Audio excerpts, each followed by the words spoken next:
Hello everyone, अस्सलाम वालेकुम। कैसे हैं आप सब? मुझे उम्मीद है कि आप सब ठीक होंगे। मैं ज़िशान हूं और आप देख रहे हैं वन टू ऑल। आज इस वीडियो में हम बात करेंगे, जैसा कि आपको पता है कि पबजी और बीगो को रिसेंटली बैन कर दिया गया है और इसी तरह से टिकटॉक को भी फाइनल नोटिफिकेशन जारी कर दिया गया है। अगर उसका सही रिप्लाई नहीं आता, सही रिस्पांस वो नहीं देता, तो आप देखिएगा चंद दिनों में टिकटॉक भी बैन हो जाएगी पाकिस्तान में।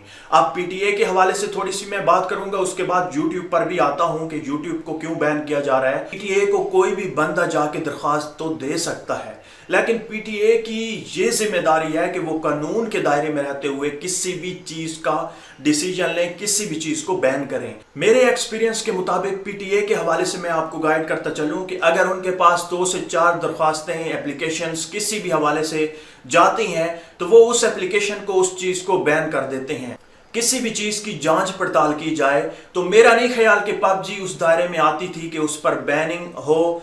और इसी तरह से बीगो जो है, ये तो गैर इखलाकी कंटेंट इसमें है, बिल्कुल सही बात है। इसे अगर बैन कर दिया जाता तो कोई इतनी बुरी बात नहीं थी। मुझ पर यकीन आप लोग करें, मैं यहां पर आपको कुछ नंबर्स बताऊंगा, आप हैरान हो जाएंगे कि जितनी भी यूथ है पाकिस्तान में, उसका 80% जो है वो पबजी, बीगो, टिकटॉक और यूट्यूब यूज करती है और यहां से वो बेरोजगार हैं। जी हां, 80% यूथ का जो सोर्स ऑफ इनकम है वो सोशल मीडिया है।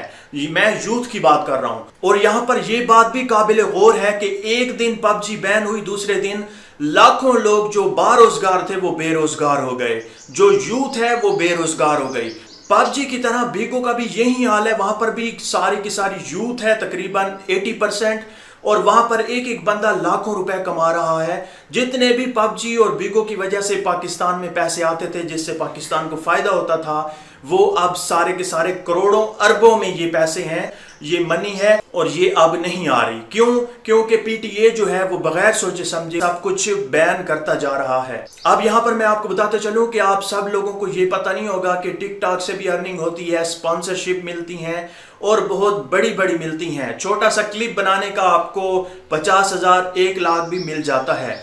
तो इन सब को बैन करने का मकसद क्या है? आपको पता है कि हर हुकूमत कहती है कि हम यूथ को आगे लेकर आएंगे, यूथ ही हमारा सरमाया है, और यहां पर तो उलट हो रहा है कि यूथ को ही बेरोजगार किया जा रहा है। जो बेरोजगार हैं उन्हें बेरोजगार किया गया है और जो बेरोजगार हैं उन्हें बिल्कुल सड़कों पर लाकर छोड़ दिया गया है। दोस्तों, अब मैं आपको बताता हूं कि YouTube को क्यों बैन किया जाएगा, YouTube किस वजह से बैन होगी और कब होगी।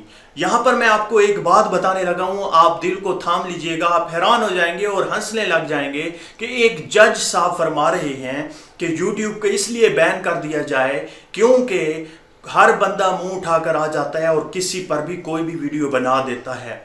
अब यहां पर उसे ये कहना चाहिए था कि उन लोगों को पकड़ा जाए जो हमारे पाकिस्तान के इदारों के खिलाफ वीडियोस बना रहे हैं। इस वीडियो को आप शेयर करें। मैं आपको बताता हूं कि इस चीज का क्या हल है कि अगर कोई भी गैर इखलाकी या फिर हमारे इदारों के खिलाफ कोई वीडियो बनाता है पाकिस्तान में, तो आप उन्हें कैसे पकड़ सकते हैं या उस वीडियो को कैसे रिमूव करवा सकते हैं बगैर इसके कि आप पूरी एप्लीकेशन को, पूरी सोशल साइट को बैन कर दें। इससे लाखों करोड़ों लोग बेरोजगार हो जाएंगे और जो लाखों करोड़ों अरबों रुपए आते हैं वो भी पाकिस्तान में नहीं आएंगे और जितनी भी यूथ है वो फिर ऐसे ही मारी मारी फिरेगी। और फिर आपको पता है कि जब नौजवान नस्ल बेरोजगार हो जाए तो फिर डाके, चोरी, सब कुछ आम हो जाता है। इन सब चीजों को बैन करने से पहले आपको थोड़ा सा जरूर सोचना चाहिए इस बारे में कि हमारी यूथ फिर कहां जाएगी।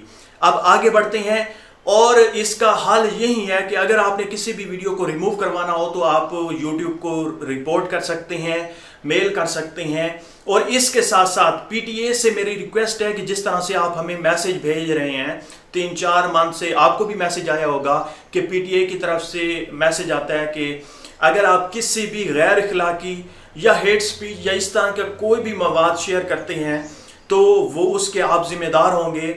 मतलब आप सोशल मीडिया पर अपलोड करते हैं या किसी भी जगह पर, तो पीटीए حرکت میں آئے گا اور غیر قانونی ہے یہ سب کچھ. تو اس طرح کا آپ ایک میسج چلا لیں یا پھر آپ واضح طور پہ بتا دیں لوگوں کو کہ اگر کوئی بھی اس ادارے کے خلاف بولے گا تو اتنا اسے جرمانہ ہوگا اور اتنی سزا ہوگی. اس طرح کا کچھ میسج یا اس طرح کی کوئی کمپین چلائیں تاکہ ہر بندے میں اویئرنس پیدا ہو اور وہ اس طرح کی چیزیں نہ کرے. اب یہ تو ہر کسی کو پتہ ہے کہ یوٹیوب اپنے کنٹینٹ کریٹر کو منتھلی پے کرتی ہے بہت بڑی تعداد میں. جی ہاں، آپ سب کو پتہ ہوگا، اگر نہیں پتہ تو میں آپ کو بتا دوں کہ یوٹیوب سے ارننگ ہوتی ہے. اگر آپ یا میں جو ویڈیو بنا رہا ہوں اس سے مجھے ارننگ ہوگی، آپ ویڈیوز دیکھیں گے ان پر ایڈ شو ہوں گے اور ان سے مجھے ارننگ ہوگی. اور منتھلی ارننگ ہر بندے کی کافی زیادہ ہے، لاکھوں میں ہے. ایک عام نوکری کرنے والا، ایک عام جاب کرنے والا، اس کی اتنی تنخواہ نہیں ہوتی جتنی ہماری ہوتی ہے. تو اس طرح سے ہم سب جو ہیں وہ بے روزگار ہو جائیں گے. میں خود اور اس طرح کے ہزاروں لاکھوں کروڑوں یوٹیوبر جو ہیں وہ بے روزگار ہو جائیں گے. اور اگر آپ کو ویڈیو تھوڑی سی بھی اچھی لگی ہے تو اس ویڈیو کو شیئر کر دیں. اس چینل پر اگر آپ نئے ہیں تو اس چینل کو سبسکرائب کر کے ساتھ میں گھنٹی کے آپشن کو ضرور پریس کیجیے گا. ملتے ہیں اسی طرح سے ایک اور انٹرسٹنگ ویڈیو میں، تب تک کے لیے اللہ حافظ.